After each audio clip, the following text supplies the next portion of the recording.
Nakikita ba ako? Okay, good morning everyone. Narito po tayo ngayon sa isang segment kung saan ating kakapanayamin ang isang OFW. Siya po ay isang Muslim from Mindanao at inaasahan ko po na tayong lahat ay makakapulot ng aral sa kanyang mga ilalahad ngayong hapon na to.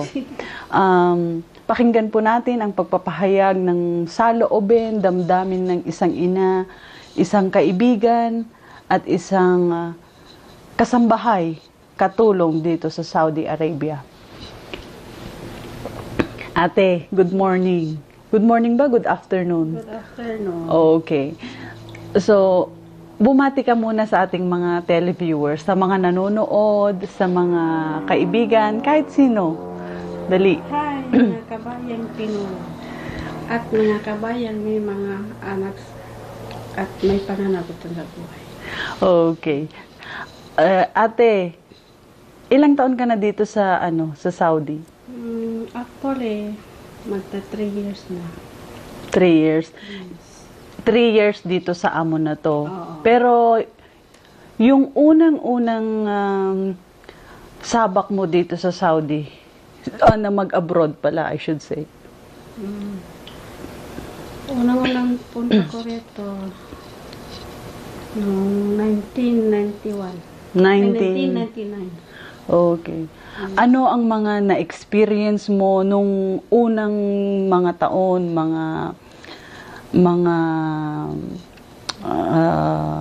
ano ang mga naranasan mo o nag-udyok sa'yo para magdesisyong umalis ng bansang Pilipinas?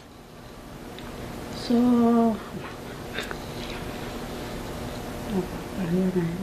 Hindi. Yung ano lang, ano ba yung mga dahilan? Bakit ka umalis ng Pilipinas? dahilan. Siyempre, mahirap at hindi nakatapos sa pag-aaral. At naisip ko na baka sakali makaipon ako ng pera, mangibang bansa ako. Mangibang bansa para makaipon ng pera at makapagtapos sa pag-aaral. Yun lang po ang balak ko para napadpad dito sa Saudi. Okay. Pero nung mga panahong yon, wala pang mga cellphone, sulat-sulat pa lang Opo. Sige. So, maswerte tayo ngayon. Meron tayong iNet, meron tayong mga gani-ganito, di ba? Opo. Ngumiti ka naman ate. Ayan.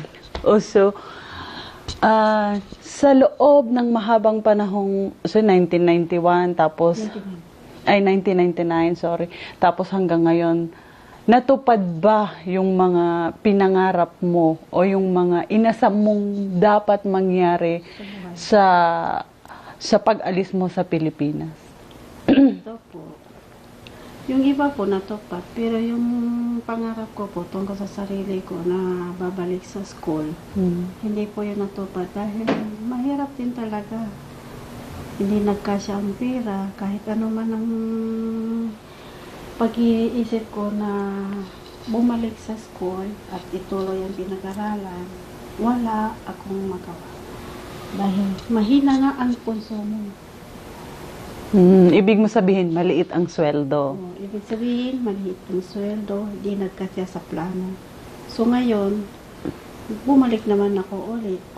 Pero wala na akong balak na mag-aral ulit. Dahil sa ngayon, matanda na ako. Dahil sa ngayon, matanda na ako. At anak ko na lang ang papaaralin ko hanggat kaya. So ibig sabihin, isinet aside mo na yung iyong hangarin na makapag-aral. Pero ate, pwede pa. Alam mo, may mga kakilala ako, may mga edad na. Pero nakapag-aral pa rin sila. Yung nanay ko na lang. 'Di ba? Inspirasyon. So, 'wag tayong mawawalan ng pag-asa. Ngayon, sabi mo yung anak mo na lang ngayon ang gusto mong pag-aralin. Sige, tell me something about your daughter. Gusto ko siya suportahan ng maayos at gusto ko siya makatungtong sa magandang pag-aaral at matapos niya ang mga pangarap niya at sakaling mawala na ako sa buhay, meron akong naiwan sa kanyang kahit maliit lang na alaala pagkapagtrabaho siya. So, sa Makatwid, matagal na panahon na hindi kayo nagkita ng anak mo. Ng anak ko, nagkikita-kita rin kami minsan sa isang uwian ko. Minsan uwian ko 3 buwan, yun lang, 2 buwan. Babalik ako kaagad sa Manila at mag-apply ulit. Para naman, yung konting kailangan niya, maaga ko rin maibigay sa kanya. Okay, very well said. So, ate, bilang mensahe na lang, bilang pagtatapos sa interview na ito, ano ang maipapayo mo para sa mga ina na kagaya mo na naririto, na matagal na nawalay sa mga anak, at bilang isang manggagawang Pinoy na malayo sa kanyang sinilangang bansa? Ganito po ang may papayo ko sa inyong mga kaibigan. Kung kagaya kong ina, ang may papayo ko lang sa inyo, maging matatag tayo sa pagtatrabaho at huwag tayong gagawa ng kung ano-anong nakakasama sa pagtatrabaho at nakakasama sa paninig ng mga anak natin.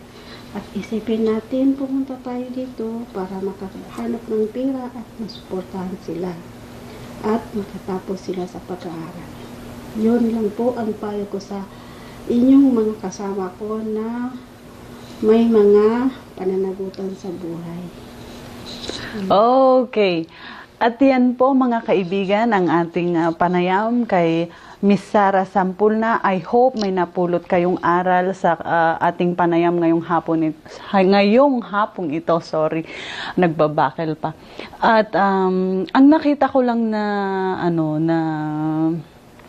aral is that lahat tayo nagsusumika para sa ating mga pamilya, whether para sa ating mga anak, sa asawa, kaibigan, ina, sa lahat ng miyembro ng ating pamilya. Ang nakikita kong aral na ating mapupulot sa kwento ng buhay ni Miss Sampulna is that kailangan magsakripisyo alang-alang sa ating mga pamilya.